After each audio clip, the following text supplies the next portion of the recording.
me, I'll be on my mission. Catch me, candid for these lenses. Catch me, one day whipping in these Benzes. Catch me, catch me, catch me.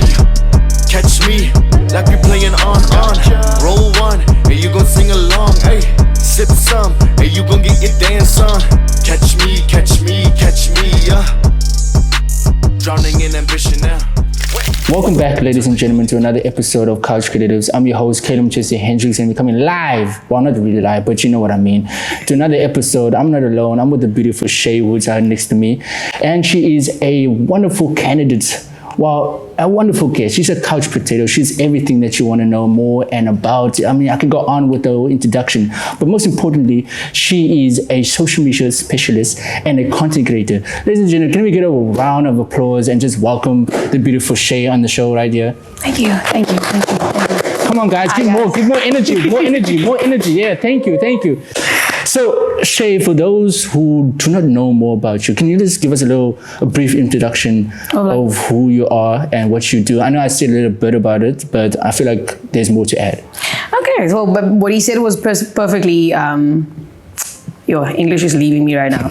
Perfectly like spot on. I would see myself as a content creator. I think a lot of people see my type of content that I have on my socials like, oh, she's an influencer. But there's a big difference between like an influencer and a content creator. I like content creation more. What is a content creator? What does it mean to be a content creator? A content creator. I think anybody can be a content creator as long as you are willing to put in the work, which is recording yourself and editing. Content creation is basically doing everything. So you're the production team, you making sure that your videos are coming out the way you want it to be. You're also the one writing the script and coming up with a content strategy. So a content creation is someone willing to, whatever your niche is, if it's beauty, if it's traveling, if it's social media like mine, you create content around what your niche is. Where am I going with this? I'm losing my train of thought. But in general, it's like whatever your art is, you can become a content creator around your art.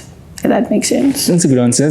So did you like self-study or did you like actually go to school for become a content creator? Not even. I think it started off with like small video edits. I liked some of the content creators back in the days I used to follow. Like Kim Kardashian? No. People with actual talent. Oh, damn. Okay, continue. Oh, shoot, throwing some shade out. No, but for real, like, I think, what was I going to say? Fuck. You were saying about... What was your question again? My question was, did you self-study? Oh. Did you go to school for content creation or did you just like wake up and decided to like... Just do it. Yeah. I didn't study for it. It was something that I was always interested in. It's like seeing something that you think is really cool, and you're like, yo, if I try this, like, let me see what I can do with it. And it was at first it was a hobby, and the more I got into it, the more I enjoyed it, and the more that I realized like I like editing videos. And then from there, I had to transition from editing really cool videos to bringing in like my personality and who I am, which is still a journey, but it is something that I had to like teach myself. So I want to say it started off as a hobby and now it's just something that I do full time, all the time. So what did you just wake up wanting to do? What inspired you?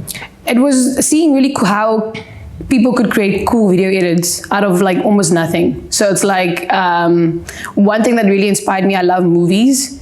And I've always thought I would ever become a movie director, but that's a very long journey to get to that point. But it was just being able to edit really cool, dope videos, like 10, 15-second videos, yeah. But you do like, you went to varsity and you do completely something different. Different, yeah. Which is? I actually studied organizational psychology and neuropsychology and ended up doing marketing. Yeah, it was like my last year of uni. I needed extra credits because I shifted from one degree to another. And I did a course in marketing and strategy. And literally the entire time for that six months, I was just so excited to like pour my all into it. And I realized like, yo, if this was how I felt about my entire career, I could have done marketing. So that was the shift. And then I realized that I don't want to continue studying psychology, that marketing was something that I actually see myself being more me in that career. And it just felt like it came natural to me. So through content creation, you found your what you like, your hobby, your dream not dream, but like my career, your like career, yeah, or what you want to do, what I would like to do. It's a journey. I think I'm still on that journey, figuring out what it is. But the nice thing about today's age that you can become whatever you want to be. Like if you decide, actually, I want to become a private chef, you can become a private chef. If you want to become an influencer, you can become an influencer. If you want to start doing photography, you can become a photographer without having to go to school. But it depends on you. Like if you're willing to put in the work to learn, then you're going to be able to get there. Yeah. So for content creation right now, like I want to know, for people who want to know more about content creation, hey, this is very distracting, guys. What's going on? For content creation? I'm just like, anyway, for people that want to go into content creation, how do you come up with the ideas for videos? For videos. Yeah. Yo, there's probably 10 million videos on TikTok telling you how to become a content creator or how to create a niche and figure out what it is, what you do. It's so long trying to follow those strategies. My number one rule is be who you are. Like be your authentic self, and your content will create itself from there. Like if I decided to go into beauty, it's not something that I'm like really interested in. I also don't have like the best makeup routine, so who am I really to give you like expert advice on it? But there are small parts of beauty that I like, and because I like certain things, I'm like, let me incorporate that into my videos. And because I like it, and if I would assume if whoever's following me likes what I like, then that's how the video kind of creates itself. You create your community. But if I'm going to be like, oh no, I want to be a fashion, let's say a fashion influencer, yet I dress all black all the time, I could be a fashion influencer, but what am I really teaching the next person? What's important for me is always be able to teach other people in my videos. So what is your niche? What is my niche? To label it, I would probably say lifestyle, fitness, and to give it a label, it would be that. But my niches are very much whatever I want to do on the day. That also just inspires my videos. Currently on my TikTok, I have a lot of get ready with me videos, only because I do like those a lot. It's also easy to edit it. But my niches would be lifestyle and fitness. You mentioned editing. How long does it take to edit one video? And what programs do you use as well to do your content creation? I edit on CapCut. I think before CapCut, I can't even remember what I was using before CapCut. But I try to get into the, your traditional software editors like Final Cut Pro, Premium Pro, DaVinci. But if I look at those interfaces, it's just so complex sometimes. Like I don't like opening it up and being overwhelmed with the amount of things that you can actually do with the software, where CapCut made everything like user friendly. So you could edit really cool videos with less of having to sit with a book or watch a tutorial knowing how to just do a simple transition. So CapCut's my best friend. Yeah. Okay, all my videos on there.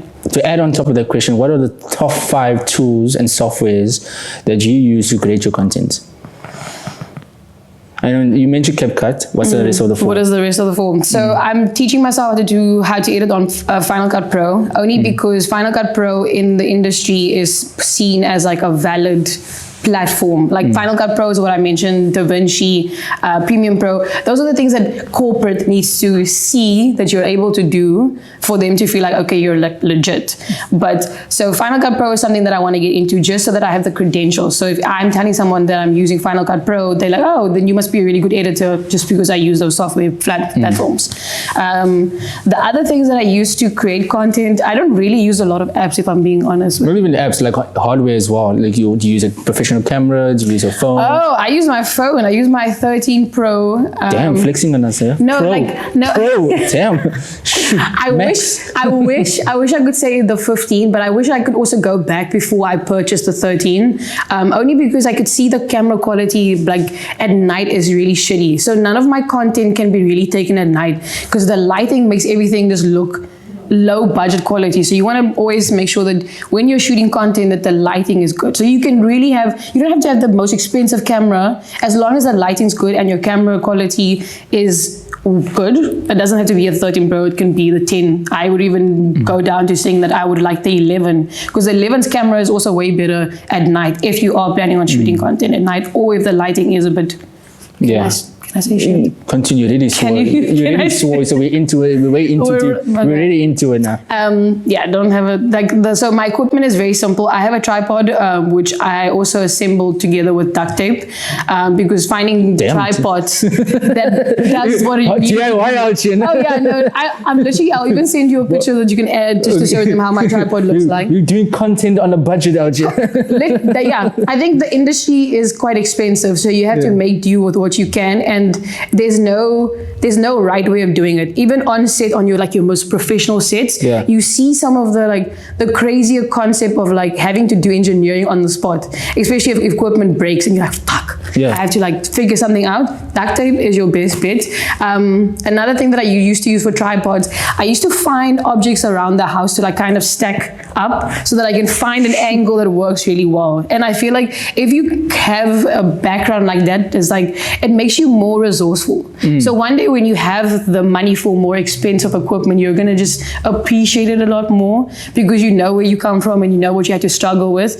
Guys, my tripods, my equipment is very low quality. It just shows you that you're a true creative. You're using the resources that you have. What you have, you're not just buying things and making things all glamorous. There's actual work going into it behind the scenes.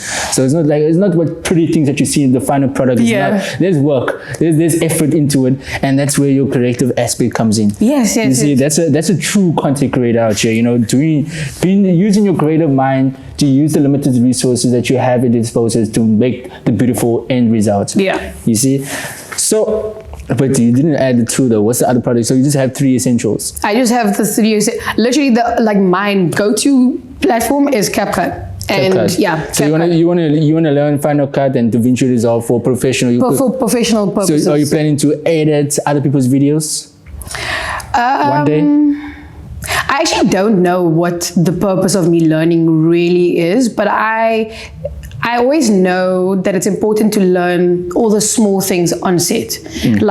It's important for me to know lighting. When I started off in my uni years, I used to just help on different types of sets, whether it was photography, whether it was for music video, but understanding all the small elements that add to the bigger picture makes the production end result so much better. Because if I didn't understand lighting, or if I didn't understand the different type of cameras, or if I didn't understand how to edit a video, I can't go to somebody and be like, yo, edit my video, but then I have zero knowledge of it. I need to at least have some sort of understanding. Yes, for me to so people don't take advantage of you. Yeah. So what's the goal? What's the goal with all this knowledge and wisdom that you have in the content business? What's your end result? What's the end goal? What's the end goal? Yeah, where do you want to be? You want to be in Dubai with Habibis or what? I'm joking. I think with content creation, the end goal is to live life the way I want to. Drake has this quote where he's like, I'm happiest when I can I'm happiest when I get high when I want. Buy what I want, get high when I want. And that's 2 sentences just made me feel like when you can buy what you want, you are just living life. Because buy what you want doesn't necessarily mean I need to own this Chanel bag. Buying what I want is laying in my bed and be like, today I actually feel like going for breakfast, and I can get up and go for breakfast and have a nice breakfast. I have no financial strain to be like, oh, I can't go out this week. I'll just be like, I can't go out. And smoke when you want to is it's a peaceful thing. Who's gonna tell you? That's what my mindset is. If I can smoke and do what I want, who's really gonna tell me that I can't do something? It's my time. It's how I want to spend my time. It's what makes me happy. So essentially, I would want to live a life that is sponsored by everything. If I am going to Virgin Active for the day, I need to know that my brand deal with Virgin Active basically takes care of that part of my life. You know what I'm saying? So I never have to use my own finances to supply my lifestyle. I want my lifestyle to be supplied by the brands that I work with. Okay, off script here, I have 2 questions, fun questions. Okay. Drake or Kendrick Lamar? Drake. Why? Okay. I feel like this is a very important question to answer. I've always been a Drake stan. Like Kendrick Lamar, I can give him his flowers and know that he's a good lyricist and he is good at what he does. I think I just related to Drake more.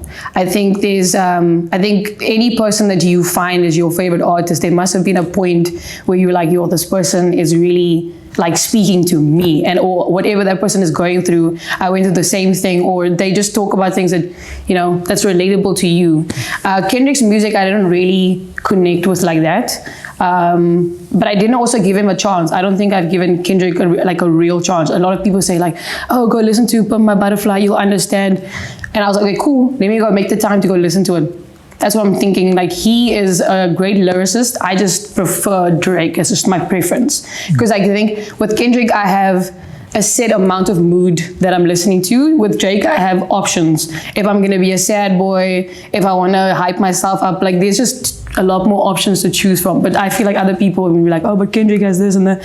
Yeah, but I just prefer Drake, to be honest. People out here, she prefers Drake. I don't know what that means, but clearly the audience have a very interesting facial expression. No, they don't like it. I don't know what's the beef between Drake, but you can tell me one day. What? I don't know. People in the audience are having a look here about your answers. They don't like your answer. Because I chose Drake over Kendrick. Comment down below, people, regarding. It'd be like that sometimes. Serious? Like, like a lot of people are always going to be like, oh no, Kendrick's better. Okay, so then you have your reasons why Kendrick's better, and I have, I guess, my reasons of why. Of course, you know, everybody's entitled for their own preferences, you know. But the beef, I will say, was a very interesting part in the industry, because when last did we actually have a beef between, say, two GOATs? Right?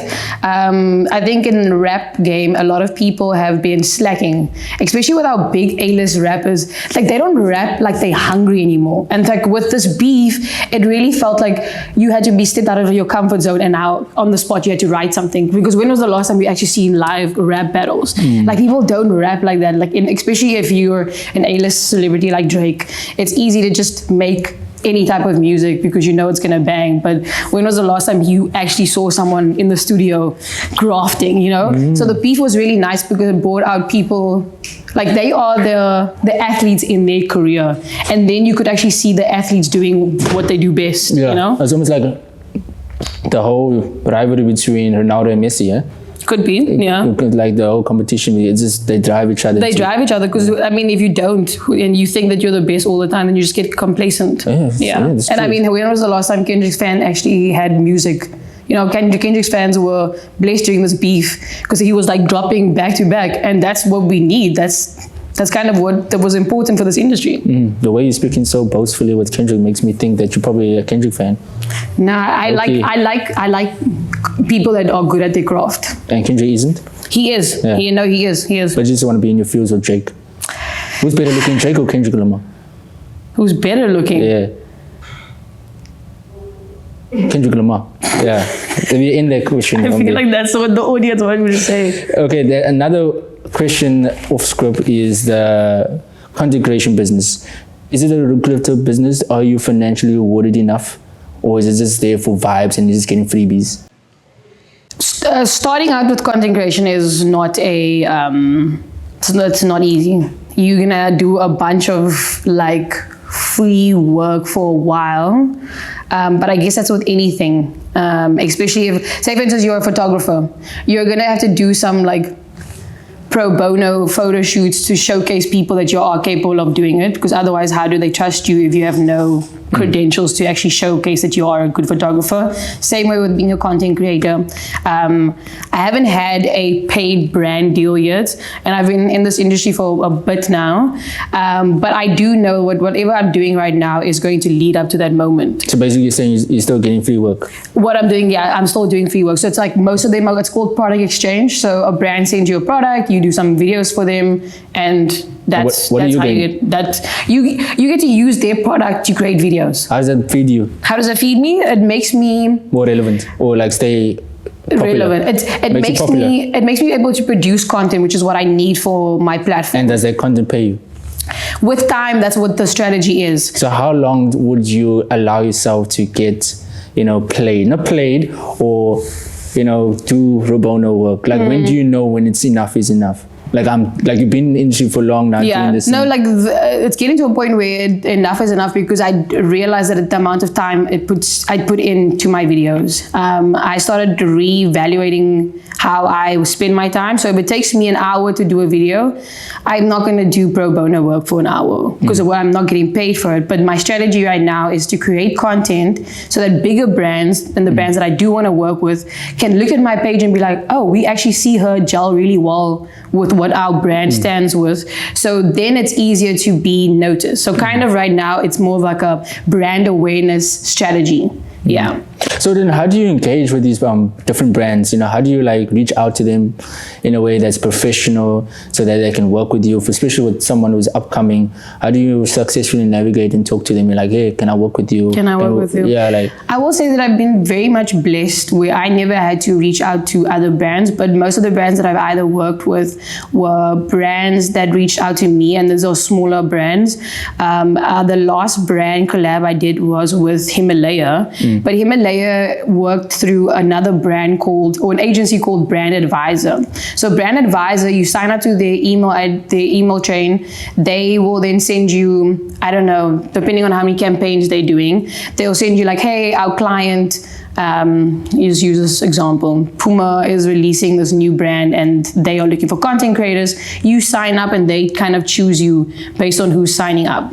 So that's where you get your product exchange, where it's like they send you a product, whoever the brand is, and then you create the content for that. Those are the type of like platforms you could use, or if small businesses reach out to you. But my advice would also be is if you are creating content and you are thinking about brands that you want to work with, go to their page and see the type of videos and see the type of pictures they have on their brand, like on their pages, and try to mimic that same sort of like concept to your things. Because then when you get the exposure, when you're using their hashtags, when they start seeing you come on their pages, because most times or not, these brands have people that are running just influencers, and sometimes they need to get new faces. So when they like going through like posts where they use, for example, if you use their hashtag, I know Mr. Price has something called MRP style. So if they click on that hashtag, they can see all the people that's created content for using that hashtag. If they find you, they come onto your page and like, oh, actually, we really like the work that this person does because it is something that we have been doing. It's easier for them to come and reach out to you and be like, hey, we really like your videos. Say, for instance, you do style videos. They are going to reach out to you and be like, you already do this. We see how your brand can relate to ours. Let's send you some stuff, create some videos. Okay, awesome. That was a thorough answer. Yeah, I hope that was, was a bit long. I have a lot still. How do you ensure that your content remains engaging and relevant to your audience? You have to understand your audience. I'm not going to post something that I know that my followers won't be interested in, and that's kind of figuring out what your niche is. I post a bunch of videos, whether it's doing hair, whether it's doing makeup, and then I kind of see what my audience really engages with. I've noticed that some of my audience on TikTok really like hair videos. Not a very much of a hair person, but I also like changing up my hairstyle often. So if I understand that, my audience likes it when I show them how to style their hair, I should maybe lean more into videos like that, but only do it if you also enjoy it. If you don't enjoy it, it's going to feel like work to you. Content creation should never really feel like work. You should get excited by wanting to put out your art. Yeah. What are the common mistakes that one person must avoid when creating content? Don't be fake. I think if being fake or trying to mimic somebody else's personality online is going to start showing through your videos. I think when I go through TikTok, I see a lot of people like, hey besties, which is fine, but that works for somebody else whose personality was that already. If you're also going to try and take somebody else's personality and make it your own, it's not going to be authentic. So I would say don't be fake. That would be my number one advice, and just be authentically you. Another mistake would be, which I also do often, is not being consistent. One of the things you should be doing in this industry is being consistent, and that is posting 4 times a week. Or damn, where do you get the time? That's the thing. If you want to do content creation, especially if you want to become an influencer or a content creator, you need to be making videos quite often. But it's also it's difficult, but it's also not very difficult. You can record a 30-minute video and you can split it up in like 10 seconds to 15 seconds. And that can be 3 reels, 4 reels that you can split it up. And then that's your 4 posts for the week. Okay. So another interesting question. There's so many social media platforms out there. How do you choose or curate your different content for each platform and to maximize your reach and, give the audience, different variations of content? How do you, and have enough content to be able to accommodate the different platforms? And like let's focus on TikTok, Snapchat, YouTube, and Instagram. Yeah. I would say, what is your main goal? Like, what do you want to achieve by being a content creator or an influencer or whatever space it is in the creative industry? What do you want to achieve? Like, do you want to reach the masses? If you want to reach the masses, the best way to reach the masses is through TikTok. It's just the most trending platform right now. You also get to your account, if it's good enough and it gets more engagement, TikTok will start recommending it. So you'll be reaching, say you reach only 2,000 people on Instagram. On TikTok, you can reach easily 10,000 people without even really trying. It's just that if you want to get a bigger reach, use TikTok.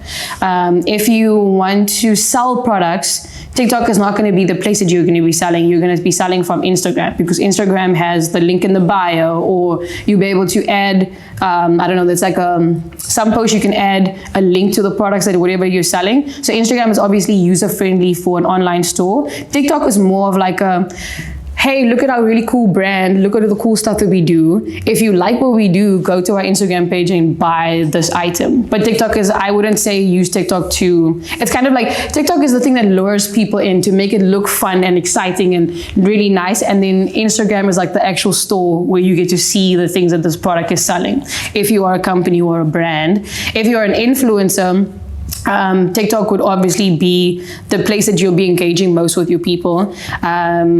But it's obviously, Instagram could be photo focus or video focus, but it really depends on what it is that you're trying to achieve with whatever it is that you want to put out there. Going to a fun question now. Yeah. So, Shay, have you ever received negative comments or DMs or any haters out there? You do. Have you personally? I probably have seen some like negative comments, but I just ignore them. Is that how you handle it? Yeah, I ignore them. What's the most? The craziest. Yeah, the craziest. Most I don't think I've ever gotten like anything crazy comment. It would just be like. Or DM. No. Ignore, I just ignore the negativity. Like, it would be, I can't even think of something. Or inappropriate, not even negative. Oh, like just inappropriate. Or negative or inappropriate? Just ignore. Okay. That's just ignore. Just ignore. That's ignore. my only advice, yeah. Isn't it that one that just like, persistently just pops up every time?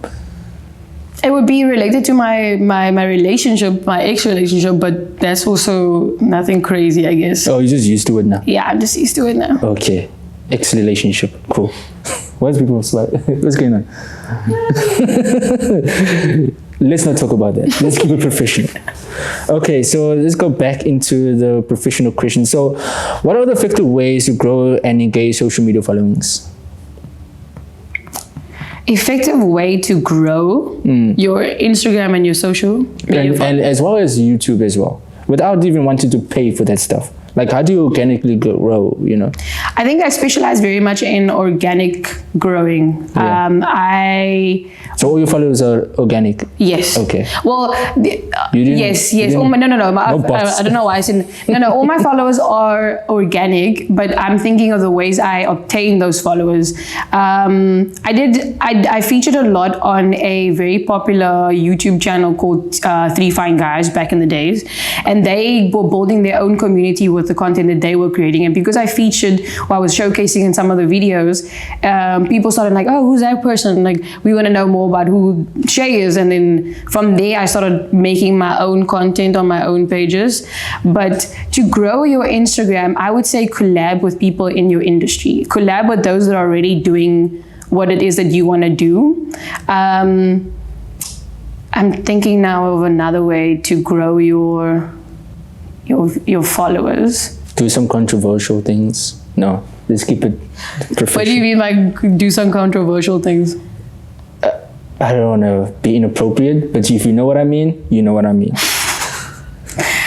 The thing is, with the idea of wanting to grow, it really does depend on what it is that you want. So, say for instance, you guys want to grow your YouTube page, right? I would say collaborate with people that are already doing YouTube pretty big, and see how your brand and their brand can find a common thing for you guys to do together. So, like, this is a good collaboration because. Are we going to feature on your page?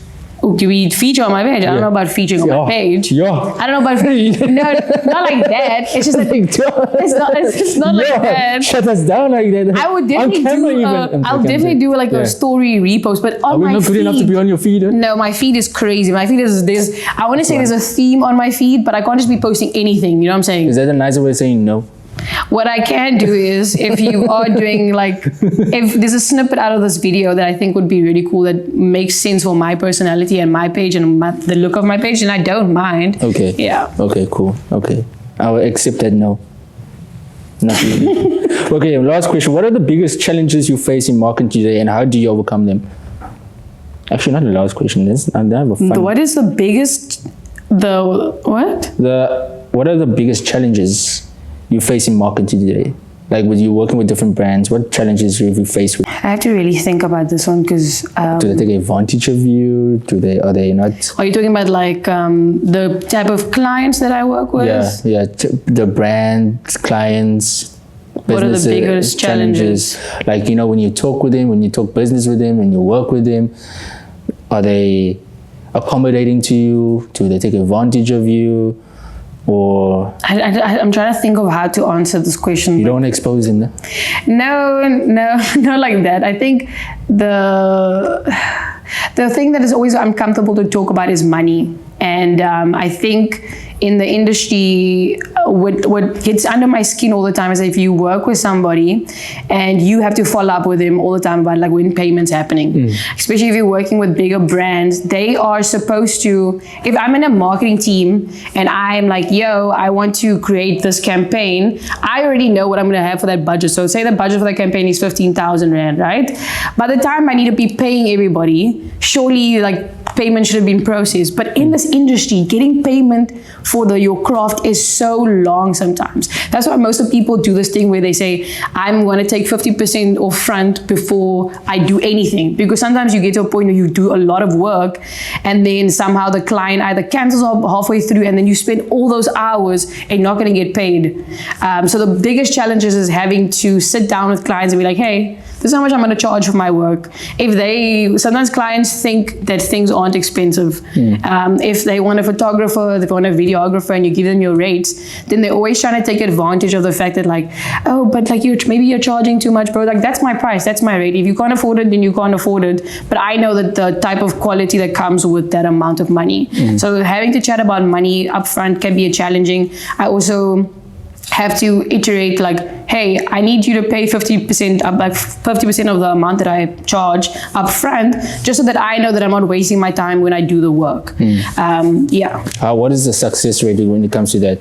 Do people like step away, but like, no, we don't want to work with you? No, I think that it gives them the impression that I'm about my shit. Like I'm not going to tolerate being pushed around, because it's so easy for you to be taken advantage in this industry. You have to put your foot down, and like, I don't say be rude, but set a boundary from the get-go, so that they know I'm not doing any work until I get paid half of what I expected, and then the rest of my work will be done once everything has been paid. How did that negotiation come about? You know, because you didn't just learn it on the spot like that. How did you develop that skill? Through many mistakes, through many favors, doing people favors, through people saying that they're going to pay and then they never end up paying, through 3-4 weeks of following up, be like, hey, where's the payment? You said you were going to pay. Like, through a lot of mistakes. Through a lot of mistakes, just because I was trying to be a nice person and understanding, but being nice and understanding is, It's gonna get you nowhere sometimes. Okay.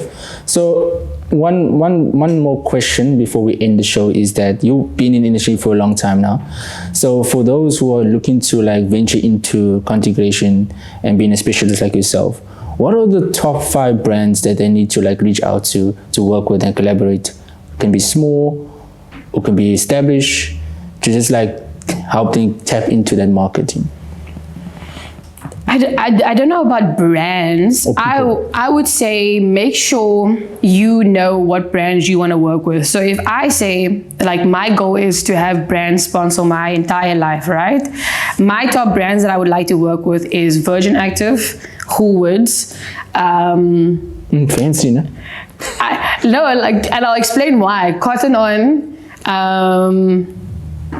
What else is? I'm thinking of a lifestyle that I wanted to be covered. So the reason why I say Virgin Active, because I'm quite an active person. And fly safe, Safari, you know? Would even be crazy because free flights, you know. Free flights, you know what I'm saying? But and Habibi as well, you know, people from Habibi, Dubai, you know. Emirates would be a great brand to work with. I've never flown business class, never flown first class. So if I'm a person that's like if I'm creating content where I show my followers like we're experiencing going on first class for the first time together, it creates my community because there's a lot of people that also never been on first class. So I get to show you what first class looks like, but I create really cool content that makes me brandable by Emirates. And Herbalife. I don't know. Or Future Life. I mean, the thing is, if you're a Future Life person, if you already buying the product constantly, why wouldn't you want to create content for it and then get sponsored? Yeah, you see, part of lifestyle doesn't that cater to your, you know, to my I don't know. well-being, you know, health. That's why Woods comes in. Woods is gonna give me all the, like, you know, healthy meals and. But their product is stuck with, you know, Herbalife and stuff, isn't it? Or they have their own brand. I don't know. I don't know. We will find out. But the main question was, when it comes to thinking about the brands that you want to work with, think about the brands that you want to work with and what your content should look like. I can't say that I want to. I can't say that I want to work with travel brands, and then none of my content represents any traveling.